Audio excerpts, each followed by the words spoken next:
Hello my dear students, welcome to Nishant commerce classes. Students, आज हम आपके लिए मैनेजमेंट का first chapter nature of management लेकर आए हैं और आज का हमारा ये जो लेक्चर है ये लेक्चर नंबर 3 है। इससे पहले आपको बता दें कि फर्स्ट लेक्चर में मैंने हमको इंट्रोडक्शन ऑफ मैनेजमेंट टॉपिक कराया था, मतलब मैनेजमेंट की आपको इंट्रोडक्शन दी थी, और सेकेंड लेक्चर में मैंने आपको 2 डिफरेंट अप्रोचेस कराई थी मैनेजमेंट के रिगार्डिंग। कौन कौन सी थी? Traditional approach and modern approach. तो स्टूडेंट्स, आज के लेक्चर में हम पढ़ेंगे किस चीज बारे? Various concepts of management.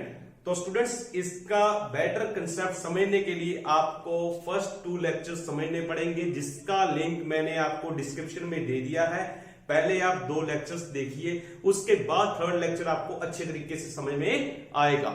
तो स्टूडेंट्स, चलते हैं आज के लेक्चर की ओर। बात करते हैं डिफरेंट कंसेप्ट्स जो डिफरेंट ऑथर्स ने हमें बताए हैं मैनेजमेंट के रिगार्डिंग। तो देखिए स्टूडेंट्स, कि कोई जो ऑथर है वो तो यह कहता है कि मैनेजमेंट एक नाउन है, और किसी ने कहा कि मैनेजमेंट एक प्रोसेस है, तो किसी ऑथर ने यह कहा कि मैनेजमेंट एक एक्टिविटी है, तो किसी ने कहा कि मैनेजमेंट एक ग्रुप है, तो किसी ने मैनेजमेंट को डिसिप्लिन के रूप में डिफाइन कर दिया। तो डिफरेंट ऑथर्स ने डिफरेंट तरीके से मैनेजमेंट को एक्सप्लेन कर दिया। अब आपको सारे तरह के ये डिफरेंट कंसेप्ट्स डिटेल में समझाएंगे। तो पहले बात करते हैं students, management as a noun. Noun के रूप में मैनेजमेंट का क्या अर्थ है? देखिए स्टूडेंट्स, तो यहां पर हम मैनेजमेंट एज ए नाउन को कैसे एक्सप्लेन करेंगे पेपर में? Management refers to all those persons. Noun के रूप में जब हम वर्ड यूज करें मैनेजमेंट, तब आपने पर्संस की बात करनी। ऑल दोस पर्संस, कौन से persons? Who are concerned with. Concerned का मीनिंग क्या है? हु आर इन्वॉल्व्ड इन, जो इन्वॉल्व है, जो संबंधित है। किसके साथ संबंधित है? Getting things done through others. जो हमारा मैनेजमेंट का मेन मकसद था, मेन काम था मैनेजमेंट का, क्या था? दूसरों से काम करवाना। मैनेजमेंट में होता क्या है? हमने दूसरों से काम लेना है। तो स्टूडेंट्स, यहीं पर क्या मीनिंग हुआ कि मैनेजमेंट का मीनिंग क्या है? मैनेजमेंट यहां पर उन पर्संस को कहा गया है जो दूसरों से काम करवाते हैं, उन्हें हम यहां पर उन पर्संस को हम मैनेजमेंट कहेंगे एज ए नाउन। तो स्टूडेंट्स, एग्जांपल देखिए, board of directors, general manager, managing director etcetera. ये आप एग्जांपल्स दे सकते हैं मैनेजमेंट एज के नाउन में। तो स्टूडेंट्स, उम्मीद करते हैं यहां तक आपको समझ में आ गया होगा। अब आप स्टूडेंट्स सोच रहे होंगे कि बोर्ड ऑफ डायरेक्टर्स कौन है? देखिए स्टूडेंट्स, एक्चुअल में क्या होता है आप सभी को पता है कि आजकल के टाइम में जो मॉडर्न आज का युग है, तो इतना ज्यादा लार्ज स्केल पर काम हो रहा है, इतना कंपटीशन भी और लार्ज स्केल पर काम भी हो रहा है। तो आजकल जो कंपनीज के थ्रू हम काम कर रहे हैं उसमें क्या है, बहुत सारे व्यक्तियों ने पैसा लगाया होता है। तो इतने व्यक्ति जिन्होंने पैसा लगाया, तो वो सभी तो आके मैनेजमेंट नहीं करने बैठ जाएंगे। तो वो क्या करते हैं, अपनी वोटिंग पावर को यूज करते हैं और एक बोर्ड बना लेते हैं, जिसमें कुछ मेंबर्स को सिलेक्ट कर लेते हैं वोटिंग राइट पावर यूज करके अपनी। तो स्टूडेंट्स, बोर्ड ऑफ डायरेक्टर को हम क्या कह सकते हैं? Group of people. ग्रुप है उन पर्संस का who jointly supervise the activities of an organisation, जो सब मिलके किसी संस्था की सारी एक्टिविटीज, मतलब सभी गतिविधियों को ध्यान में रखते हैं, देखते हैं कि काम सही तरीके से हो रहा है या नहीं हो रहा। अगर नहीं हो रहा तो उनको क्या करते हैं? मैनेज करते हैं उस काम को, एक्टिविटीज को, उनको समझाते हैं, उनको बताते हैं कि काम ऐसे तरीके से होना चाहिए। मतलब एक तरीके से वो सुपरविजन का काम करते हैं। सभी एक्टिविटीज जो हो रही हैं उनको सुपरवाइज करते हैं, उनकी निगरानी करते हैं। तो यहां तक स्टूडेंट आपको समझ में आ गया होगा। तो यहां पर जो भी मैंने आपको एग्जांपल्स दी, वे सभी वह पर्संस हैं जो दूसरों से काम लेते हैं। खुद नहीं करेंगे, दूसरों से करवाएंगे काम। ये हाई लेवल पर काम करें, टॉप लेवल में आ जाते हैं। तो जो नीचे वाले लेवल होते हैं, मिडिल लेवल या लोअर लेवल, उनसे इन्होंने काम लेना है, ताकि जो इनका मुख्य उद्देश्य है संस्था का, वो प्राप्त किया जा सके। तो उम्मीद करता हूं स्टूडेंट्स आपको पता चल गया होगा कि मैनेजमेंट एज ए नाउन में मैंने आपको क्या बताया कि हम मैनेजमेंट एज ए नाउन में मैनेजमेंट किसे कह रहे हैं? उन सभी व्यक्तियों को जो मैनेजमेंट का काम कर रहे हैं, मतलब दूसरों से काम ले रहे हैं। उन सभी व्यक्तियों के लिए हमने वर्ड यूज किया, पर्संस के लिए वर्ड यूज किया है। तो यहां पर आपने सिर्फ यह वर्ड ध्यान रखना है, पर्संस का, पर्संस पर फोकस किया आपने नाउन के रूप में। तो बात करते हैं management as a process, second category की ओर बढ़ रहे हैं स्टूडेंट्स।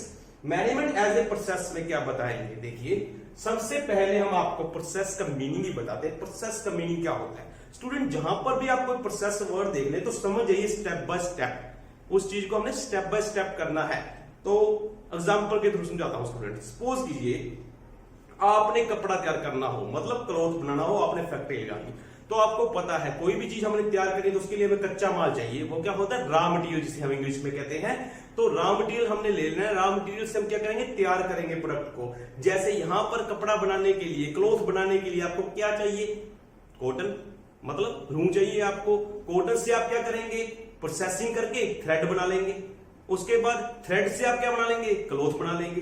तो ये प्रोसेस हुआ कि सबसे पहले क्या लिया आपने? कॉटन ली थी, कॉटन को कन्वर्ट कर दिया किसमें? थ्रेड में। तो ये प्रोसेस नंबर 1 कि कॉटन को थ्रेड में कन्वर्ट किया। प्रोसेस नंबर 2 थ्रेड को क्लॉथ में कन्वर्ट किया। तो ऐसे ये प्रोसेस स्टेप बाय स्टेप होता है।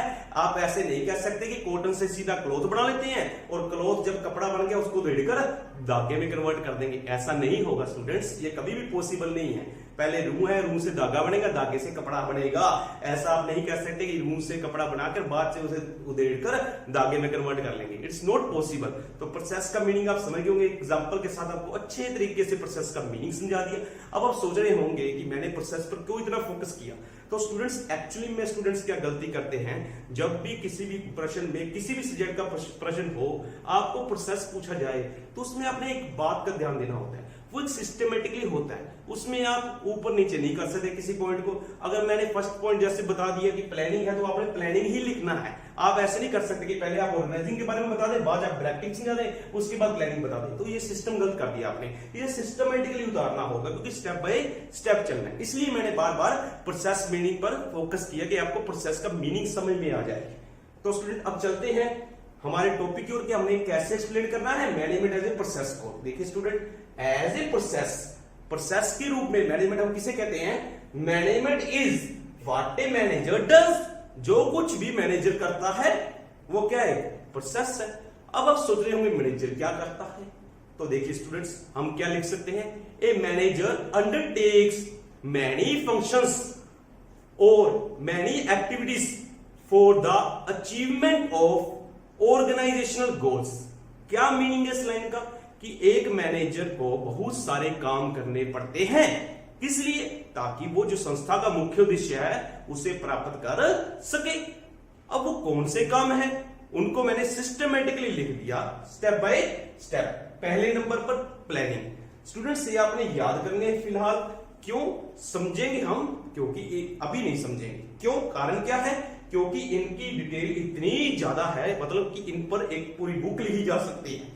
अगर मैं प्लानिंग को समझाने लग जाऊं अभी इसी टाइम, तो ये सही टाइम नहीं है, क्योंकि प्लानिंग पर एक बुक अलग से लिखी जा सकती है। इतना बड़ा टॉपिक है। तो फिलहाल इसलिए कह रहा हूं कि आपने फिलहाल इसके नाम याद करने हैं। जब हम इस चैप्टर पर आएंगे तो पूरी डिटेल में बात करेंगे। तो पहले क्या कर रहे हैं? प्लानिंग काम करना हमने, फिर ऑर्गेनाइजिंग का, फिर स्टाफिंग का, फिर डायरेक्टिंग, कोऑर्डिनेटिंग एंड कंट्रोलिंग। तो उम्मीद करता हूं स्टूडेंट यहां तक आपको समझ में आ गया होगा। ये 6 फंक्शन मैंने आपको बता दी जो मैनेजर करता है, जो मैनेजमेंट के फंक्शंस कहलाए जाते हैं। इनके ऊपर भी एक पूरा चैप्टर है, उसमें पूरी डिटेल में बात करेंगे फिलहाल इस चैप्टर के बाद। तो स्टूडेंट्स यहां तक आप नोट कीजिए। अभी प्रोसेस के बारे में पूरी डिटेल आपको और बताते हैं विद एग्जांपल के साथ, विद डायग्राम बनाकर स्टूडेंट। तो यहां तक स्टूडेंट नोट कीजिए। तो स्टूडेंट्स अब हम बात करेंगे मैनेजमेंट एज ए प्रोसेस की पूरी डिटेल में, कि अब हम जब मैनेजमेंट एज ए प्रोसेस की बात कर रहे हैं कि मैनेजमेंट एक प्रक्रिया है, तो उसमें हम कौन कौन सी फीचर्स बता सकते हैं प्रोसेस के रूप में। तो स्टूडेंट फर्स्ट पॉइंट देखिए क्या है? सोशल प्रोसेस की जो मैनेजमेंट है, जिस प्रबंध की हम बात कर रहे हैं, वो एक सामाजिक प्रक्रिया है। मतलब सोशल का मीनिंग यहां पर क्या है? सामाजिक प्रक्रिया है। तो इसमें स्टूडेंट्स आप क्या एक्सप्लेन कर सकते हैं? देखिए सबसे पहला पॉइंट, मैनेजमेंट को हम एक सामाजिक प्रक्रिया क्यों कह रहे हैं, सोशल प्रोसेस क्यों कह रहे हैं? As it is deals with the human beings. क्योंकि मैनेजमेंट में हम किसके साथ डील कर रहे हैं? ह्यूमन बींग्स के साथ डील कर रहे हैं, समाज के साथ डील कर रहे हैं। तो इसीलिए इसे सोशल प्रोसेस कहा जाता है। इसके अलावा स्टूडेंट्स हम क्या बता सकते हैं कि एक जो बिजनेस में हम जो मैनेजमेंट करते हैं, मतलब जो मैनेजर मैनेजमेंट का काम कर रहा है, aims at making इंटरएक्शंस among different persons मतलब उसे जब मैनेजमेंट करनी है तो उसे डिफरेंट पर्संस के साथ इंटरेक्शन करनी पड़ती है, मतलब डील करना पड़ता है। अब आप सोच रहे होंगे इसमें कौन सा परेशानी वाली बात है। नहीं स्टूडेंट्स, इतना आसान काम नहीं होता ये। क्यों? क्योंकि हर एक पर्सन की जो नेचर है वो दूसरे पर्सन से बिल्कुल क्या होगी, डिफरेंट होगी। तो स्टूडेंट्स, इसके अलावा हम यह भी लिख सकते हैं कि मैनेजमेंट की एक तरफ सोशल रिस्पॉन्सिबिलिटी भी बनती है कि हमने प्रॉपर तरीके से रिसोर्सेस को यूज करना है। क्यों? क्योंकि रिसोर्सेस, जिनकी साधनों की मैं बात कर रहा हूं, वो स्कार्स होते हैं, मतलब दुर्लभ होते हैं। तो उनका हम अगर प्रॉपर तरीके से यूटिलाइजेशन करेंगे तो वेस्टेज को रोका जा सकता है। तो उम्मीद, इसीलिए इसे हम क्या कहते हैं, सोशल प्रोसेस कहते हैं। तो हम इसे कैसे एक्सप्लेन करेंगे? Moreover, management has a social obligation to make optimum utilisation of scarce resources. समझ गए भी? हमने क्या कहा कि जो रिसोर्सेस की बात हम कर रहे हैं वो दुर्लभ है, तो उनका प्रॉपर तरीके से यूटिलाइजेशन हमने करना है, ये हमारी सोशल रिस्पॉन्सिबिलिटी बनती है। इसी कारण करके हम इसे सोशल प्रोसेस कह सकते हैं।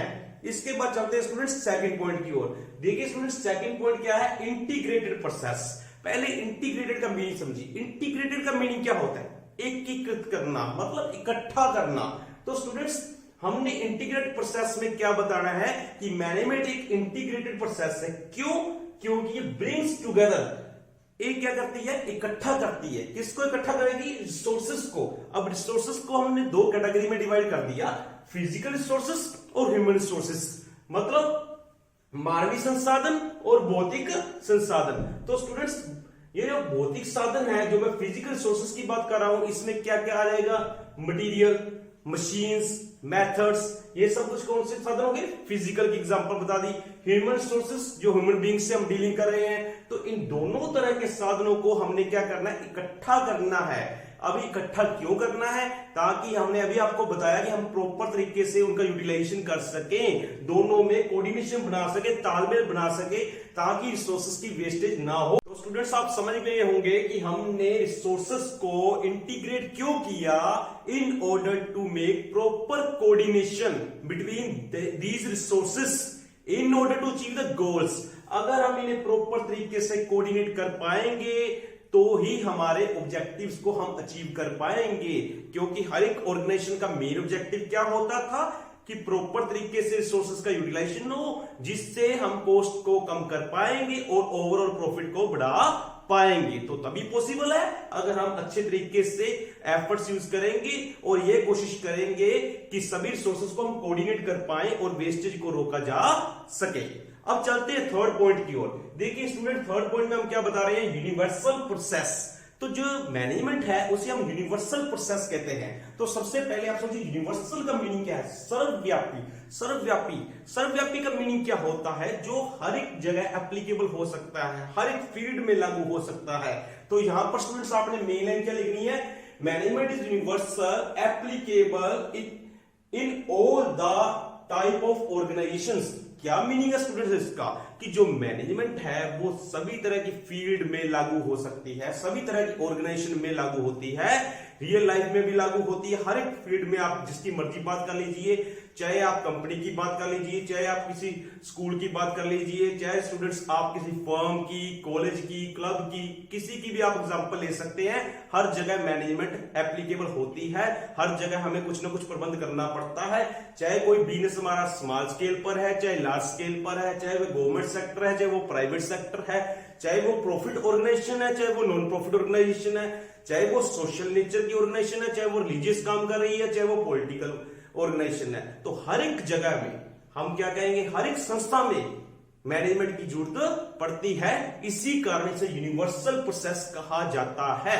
तो इसीलिए स्टूडेंट्स आपने इसे और बेहतर बनाने के लिए क्या लिखना है? देखिए, आपने हेनरी फ्योर्ड, जो फादर ऑफ मैनेजमेंट है, उनकी एक लाइन लिख देनी है जो डेफिनेशन की तौर पर काम आएगी और आपको अच्छे नंबर भी दिलाएगी। वो क्या है? देखिए, हेनरी फ्योर्ड के अनुसार उन्होंने क्या बताया यूनिवर्सल प्रोसेस में? Be it a case of commerce, politics, religion, war, in every concern there is a management function to be perform. इनके कहने का मीनिंग क्या था हेनरी फ्योर्ड के अनुसार? चाहे आप कॉमर्स की बात कर रहे हैं, चाहे आप राजनीति की बात कर रहे हैं, चाहे आप किसी रिलीजन की बात कर रहे हैं, चाहे आप लड़ाई के क्षेत्र की बात कर रहे हैं, हर एक जगह पर मैनेजमेंट फंक्शन हमें करना पड़ता है, मतलब प्रबंध का कार्य हमें करना पड़ता है।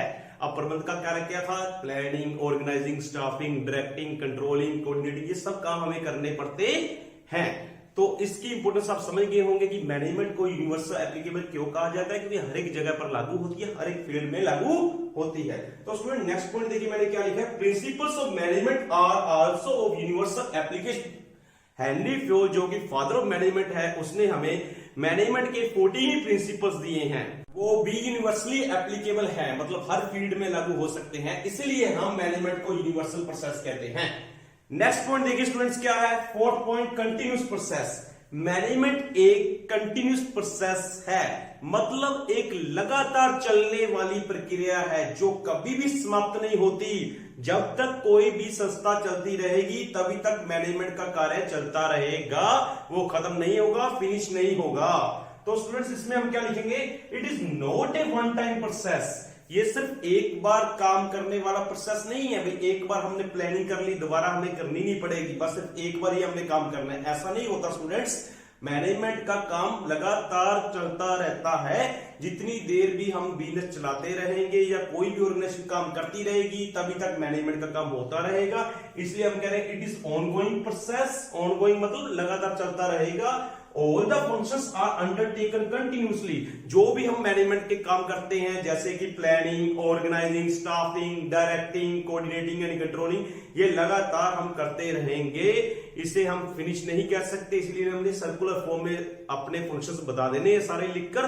तो कंटिन्यूस प्रोसेस का पॉइंट आपका हो गया स्टूडेंट्स। तो उम्मीद करता हूं आपको यहां तक समझ में आ गया होगा कि हमने मैनेजमेंट एज ए प्रोसेस में कौन कौन सी फीचर्स पढ़ ली। इसके अलावा स्टूडेंट्स आप एक और पॉइंट भी लिख सकते हैं, वो कौन सा है देखिए। मैंने आपको अभी तक 4 पॉइंट्स बता दिए। पहला management as a social process, तो दूसरा मैंने बताया इंटीग्रेटेड प्रोसेस, थर्ड था यूनिवर्सल प्रोसेस एंड फोर्थ था कंटिन्यूस प्रोसेस।